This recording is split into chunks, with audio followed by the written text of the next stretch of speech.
In the beginning, a computer may have filled this room.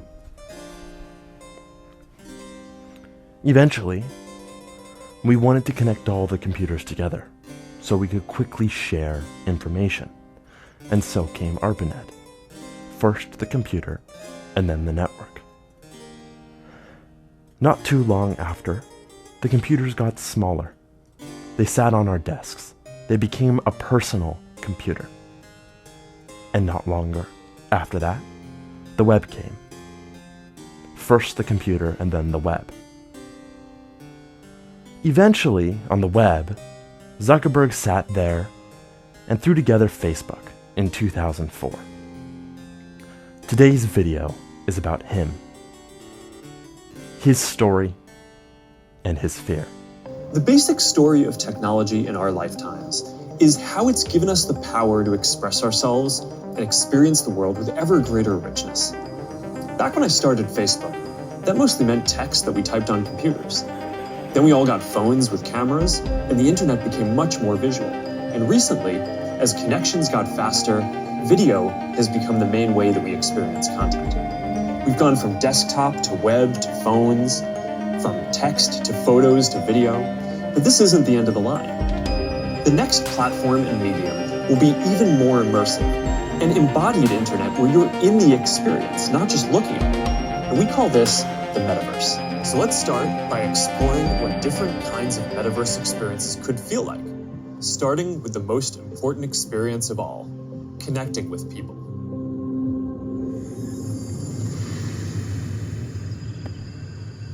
Ten years after Zuckerberg started Facebook, he acquired Oculus through Facebook.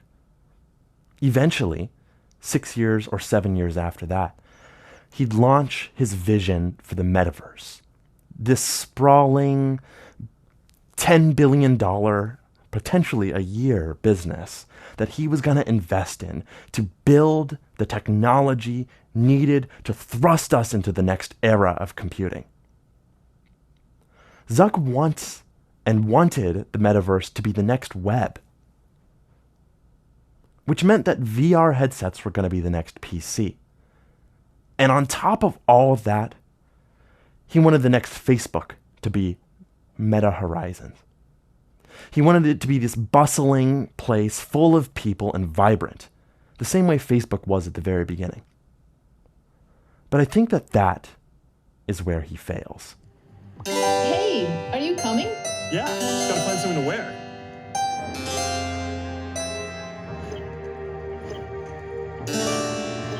All right, perfect.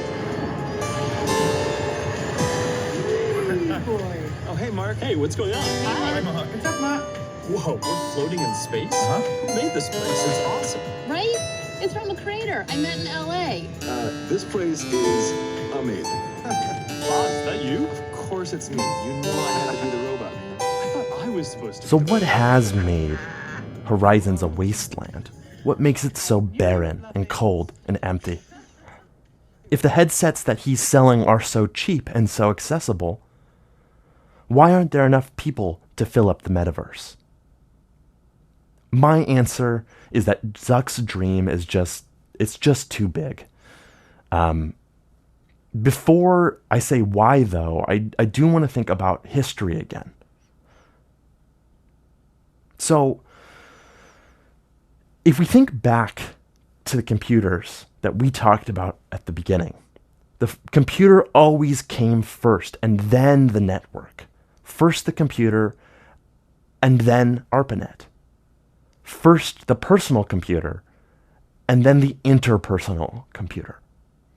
In Zuckerberg's case, Facebook was built on the web many years after the PC was built and many years after the internet was built. Many years after the web was built, in fact. He had benefited from decades upon decades of advancement in technology, of a hiring abstraction over and over again, just so that he could build Facebook on the web. So in Zuck's case, Facebook was built on the web was built on the internet, and the internet was built on the PC. What Zuck wants, what he envisions, is that Horizon worlds, I guess is what he calls it, is the spearhead. It's the flagship of the metaverse. He wants Horizon to be built on the metaverse to be built on the internet, and the internet to be built on a new personal computer, a VR headset, and in his case, the Quest. But I think that's just too much. He's bitten off more than he can chew. He's doing it all at once. He wants to build the headset, the hardware. He wants to build the metaverse, right? The network. And then he wants to build the app on top of that. It would be like building the PC, the web, and Facebook all at the same time, which is probably why it costs billions of dollars. But I think the tech lift alone is maybe too ambitious. We've seen some of the issues that Facebook has already had, that Meta has already had, getting the tech off the ground. But I think the problem is even deeper than that. And I think it explains why he's trying to lift all these things at the same time. And that problem is that he's entering into the market at the wrong place. Like, we could have super high resolution screens today, just that the device would be thousands and thousands of dollars, right? Which is basically the trade-off that Apple made with their Vision Pro. Have you tried it yet? No, I haven't, no. Yeah. But I did, and you're right. They guided towards that one spec. You can tell that they guided towards resolution. And you just have to imagine that over the next 5+ years, like, there will be displays that are that good and they'll come down in cost, and we're just sort of riding that curve. But I think so for today, when you're building one of these products, you basically have the choice of, if you have it at that expensive, then you will sell hundreds of thousands of units or something. But we're trying to build something where we build up the community of people using it. So we're trying to thread the needle and have the best possible display that we can, while having it cost $500, not $3,500. Yeah. Right. Mm-hmm. So I think that there are some things that they did that are clever. I think when we actually get to use it more, I'm sure that there are going to be other things that we'll learn that are interesting, but mostly they just chose a different part of the market to go in. And it's sort of, I think it makes sense for them, right? I mean, I think that they sell, it must be 15 to 20 million MacBooks a year. Mm-hmm. And from their perspective, if they can, replace those MacBooks over time with things like Vision Pro, then that's like a pretty good business for them, right? And it'll be many billions of dollars of revenue. And, I think they're pretty happy selling 20 million or 15 million MacBooks a year. It's good. But we play a different game, right? We're not trying to sell devices at a big premium and make a ton of money on the devices. Going back to the curve that we were talking about before, we want to build something that's great, get it to be so that people use it and want to use it like every week and every day. And then over time, scale it to hundreds of millions or billions of people. And I think if you want to do that, then you have to innovate not just on the quality of the device, but also in making it affordable and accessible to people. So I do just think we're playing somewhat different games, and that I think makes it so that over time, they'll, I'm sure, build a high quality device in the zone that they're focusing on. And it may just be that these are in fairly different spaces for a long time. If you think about it, Zuckerberg's history is all about scale. Again, he built on the back of the web. He built on the back of the iPhone. Both had scale and were scaling at the time he built on them. These scales that were built on these platforms already gave him the vibrant communities that he was able to pull into Facebook. VR just isn't that yet. It's not that. Zuckerberg benefited from those platforms with scale, and he pulled it into his own platform that could scale. VR isn't even at the level of the PC. It's too niche. It's like the early days of the PC. We are back to the days of the OG personal computer on your own. You're taking your PC and using it for a spreadsheet and just pretty much nothing else. On the other hand, if Zuckerberg had built on other platforms and built from scale, this, at the beginning, is Apple's home turf. There's an institutional knowledge at that company that outlines the well-worn path from personal computer to interpersonal computer. They've learned those lessons. They have that scar tissue. They've been doing it for 50 years.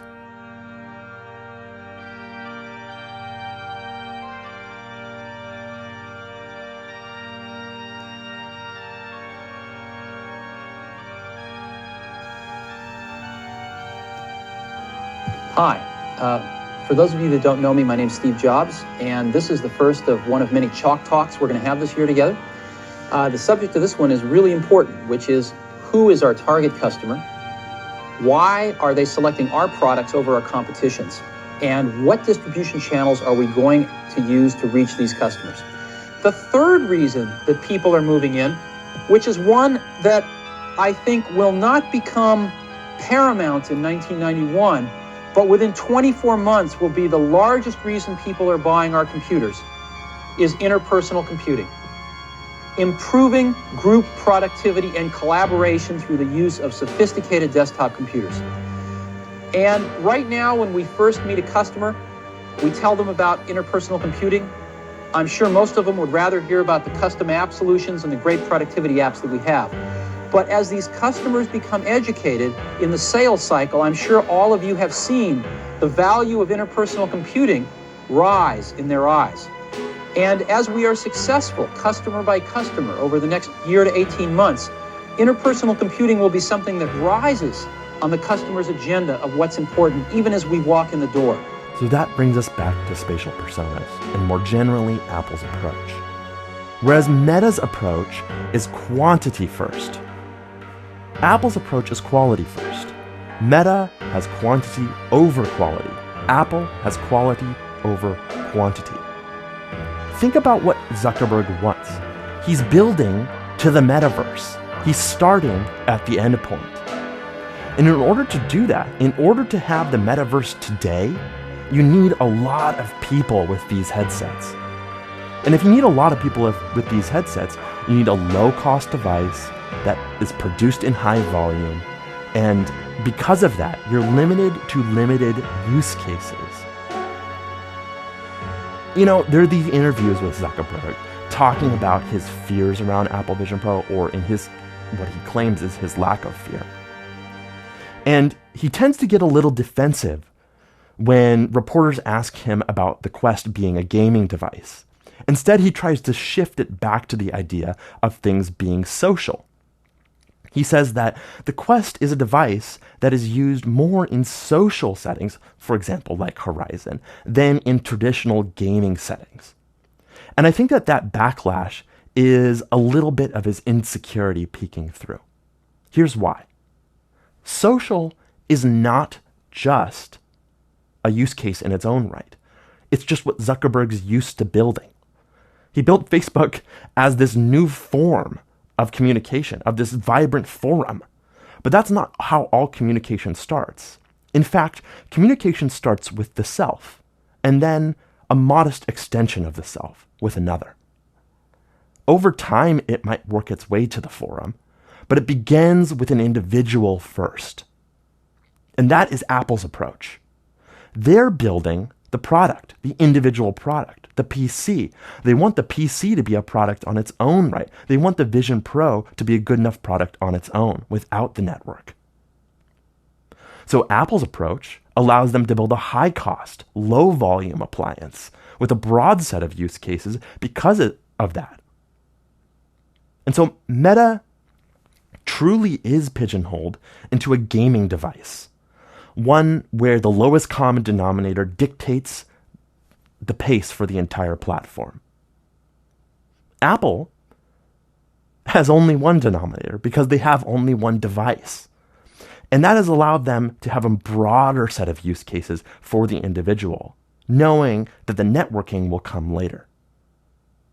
And I think that this is why the persona feature is so profound to me, because it represents Apple's approach, and their approach involves serious work. Right. That's an important part, because that's what we said. We wanted to add to your world. That's right. Not take you into some strange other world, right?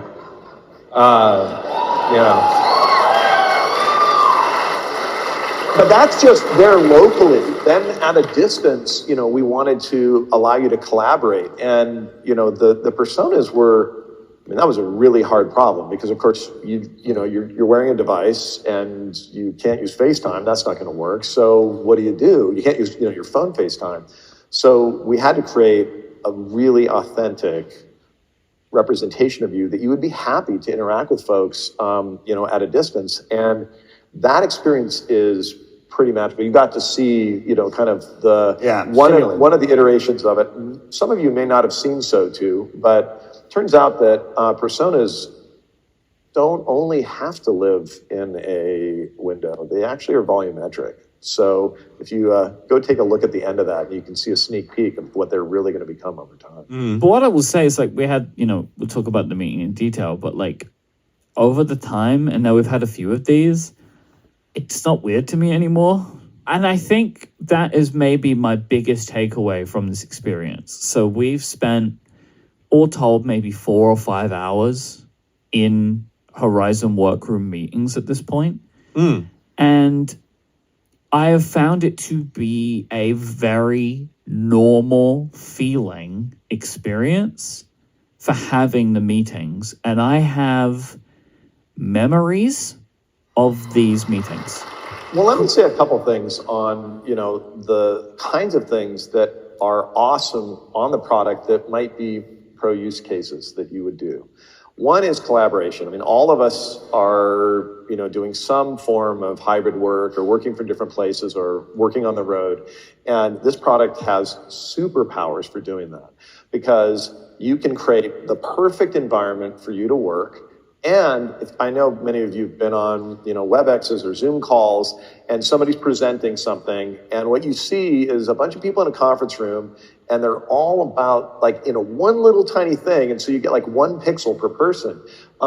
When you have this, Vision Pro, that can be a massive window, and you can have the presentation, and you can be working with folks in that way. And it's pretty amazing. The other thing is you take something like Freeform, which is a fantastic collaboration app. And when you share it inside of Vision Pro, you are able to have multiple people go up and work on it. It really is like you're in the same room. So you start to think about collaboration use cases. But it is still basically true. And I also have that same experience of, I have a lot of things to complain about this system, but there's something here. There's something here that is interesting and that is different and that your brain does treat it as real. Yep. Okay, so let me give the most concrete example that I can think of. One of the problems I find with doing a FaceTime call with people is it's very hard to do pauses naturally. So when you're doing a FaceTime conversation where you're looking at a person, I find people tend to just alternate kind of monologuing, or you talk in longer unbroken stretches than you would in real life. You interrupt each other less. And it's awkward to do the thing where you both just sort of pause or you look around as you would do in real life. I'm not entirely sure why that happens, but one of the things that a virtual meeting, I found that we both kind of did it immediately, is it does let you more naturally pause in conversation. I felt like we were both more able to do the interrupt the other person at the right moment kind of thing, because we could see physically, when I move my hands at home in my office, the Oculus is showing you how my hands are moving with that animation. You can see which way I'm looking. I can see which way you're looking. It's funny things I can see that your arms are crossed now. I can see that you have coffee in your hands. I can see everything that you're doing.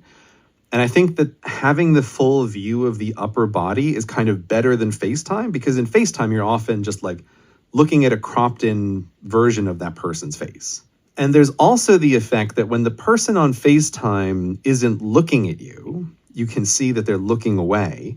You don't know what they're looking at, right? Because there's a virtual train moving by on the virtual window. It just makes conversation easier. You know that you're both in this virtual room. You have this shared sense of space. And where people are looking and when people pause and how their body is physically posed when they pause is a big deal for making conversations more natural. And for me, that was the experience, the profound experience I had Wednesday.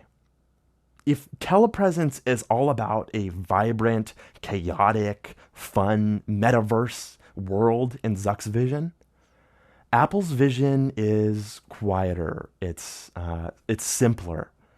It's more personal. It's more serious, I guess you could say. Now, when I called Austin, I had never met him before. But when he appeared in my room here, it was a little unsettling. It was a little weird, a little uncanny, yes, but I could feel it. It felt like he was here. Entertainment felt really personal with him, and productivity felt serious with him. It felt grounded in reality. And I think that that's the core. Zuckerberg, he imagines a reality that's 10 steps ahead of where we're currently at. And so he has to build a thin line from here to there.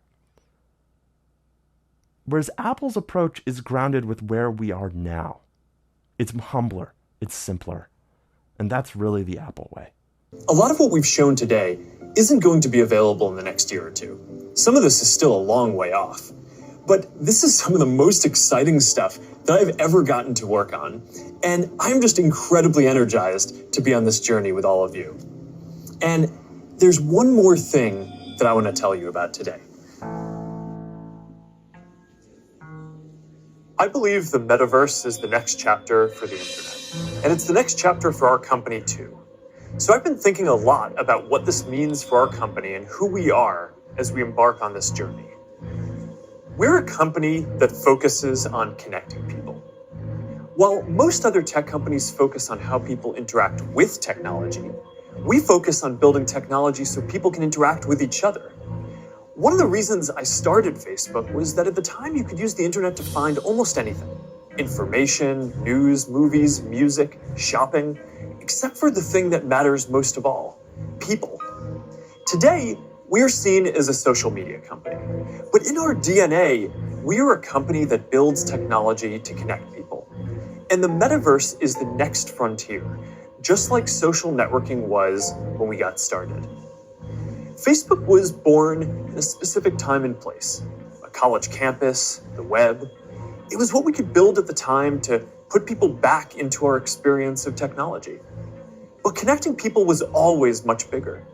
From way earlier on, I remember sitting in middle school classes, sketching in my notebooks, ideas that I wanted to code when I got home. And even though I didn't have the skill or technology to build it yet, it was always clear that the dream was to feel present with the people we care about. Isn't that the ultimate promise of technology? To be together with anyone, to be able to teleport anywhere, and to create and experience anything? Senor Zuckerberg. Mr. Zuckerberg. Oh no. Once again, thoughts of smoked meats have caused me to drift into a land of imagination. In fact, a genius who created a digital monster that is destroying our democracies and our societies. Oh no. That's a question that you have to put for yourself. And you have to ask yourself how you will be remembered. For smoking these meats.